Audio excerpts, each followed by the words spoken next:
look at blood donations. Then later on, we see what students get for the holiday seasons. All this plus weather, sports, and entertainment starting right now.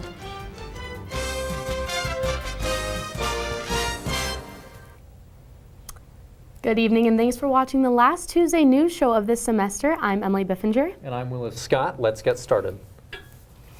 A man drove his car onto the sidewalk and into a group of students before leaping from the vehicle with a butcher knife at Ohio State University on Monday. 11 people were injured, according to an article from the Associated Press. The suspect was shot to death by a police officer.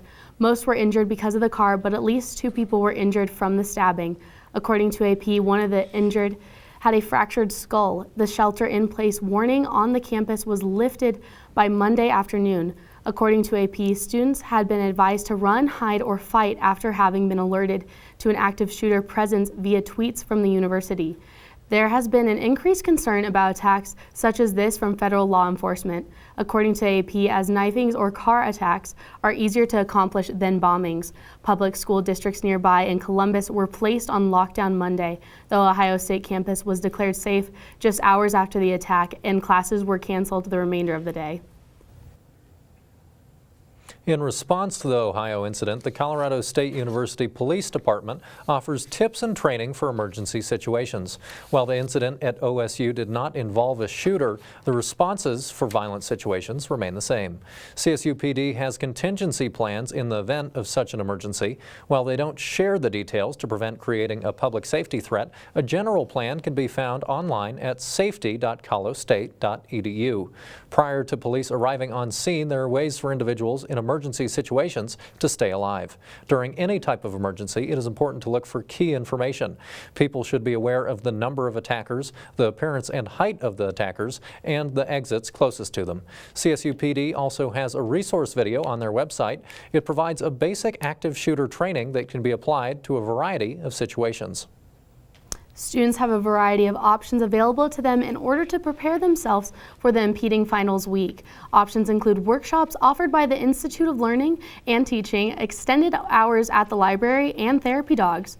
Morgan Library has extended hours for the 2 weeks leading into finals and during finals week. During finals week, the library will be open 10 a.m. to 2 a.m. on Sunday. It will be open 6:30 in the morning to 2 the following morning, Monday through Thursday, and 6:30 a.m. to 5 p.m. In addition to studying, students can hang with the therapy dogs from 6 to 8 p.m. on Tuesday, December 6th in the Laurie Student Center, rooms 226 and 228. The Garth England Blood Center bus was on campus today. The bus comes to CSU about every 56 days.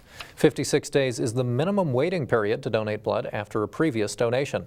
Students can donate blood on the bus. Before donating blood, you must fill out a questionnaire. The questionnaire asks about your health, sexual, and travel histories. The nurses also check your blood pressure and temperature to make sure you're healthy enough to donate blood.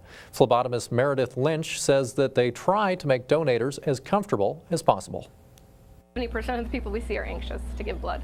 A lot of people have reasons that are close to their heart, so they still do it even though they're anxious, but we're there to comfort you. It's not as bad as it seems. It's a very simple procedure, and just know that we're very nice.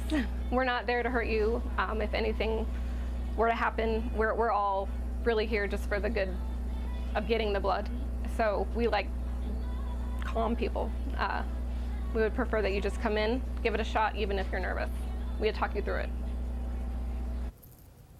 Make sure you eat before you donate blood. If you don't want to wait for the bus to come again, you can go to the Garth England Blood Center. It's located near South LeMay Street and East Elizabeth. The underpass at Prospect Road and Center Avenue opened today. The construction of the $6 million project took a full year. The underpass provides access to campus and the Aggie Village apartments from Center Avenue. According to the City of Fort Collins, the project was expected to take 10 months and was scheduled to be completed in July. A report in the Coloradoan says the construction started in early January. The project was approved because the intersection receives a lot of pedestrian and cyclist traffic.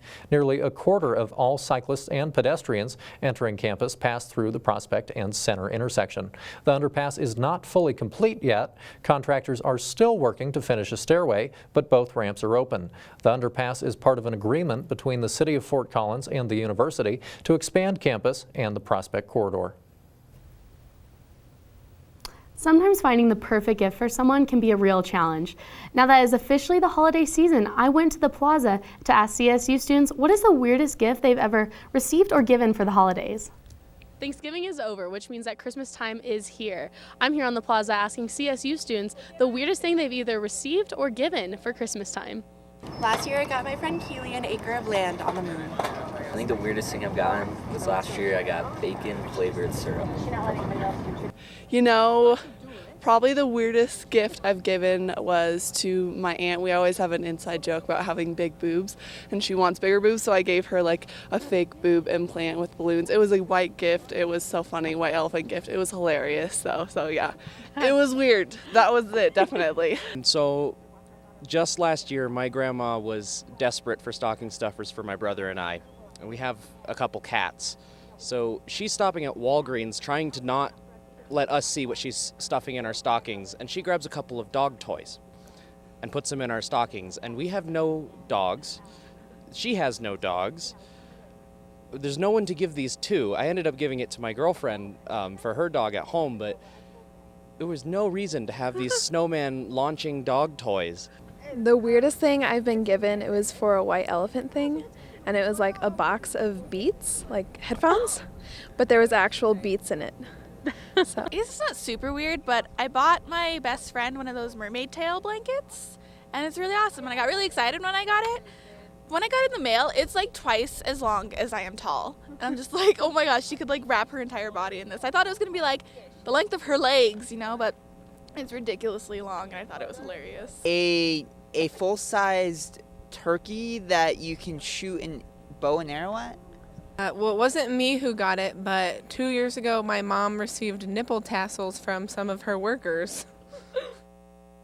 Now that we've heard what CSU students have received, I think the weirdest present I've gotten was a scrapbook album my uncle made with only pictures of himself for me. He told me he wanted to make sure I didn't forget what he looked like while I'm in college. Willis, what is the weirdest gift you've ever given or received holiday time? The weirdest gift? Okay, Yes. well, I try not to give people weird gifts. I probably should. I've got some really good ideas now.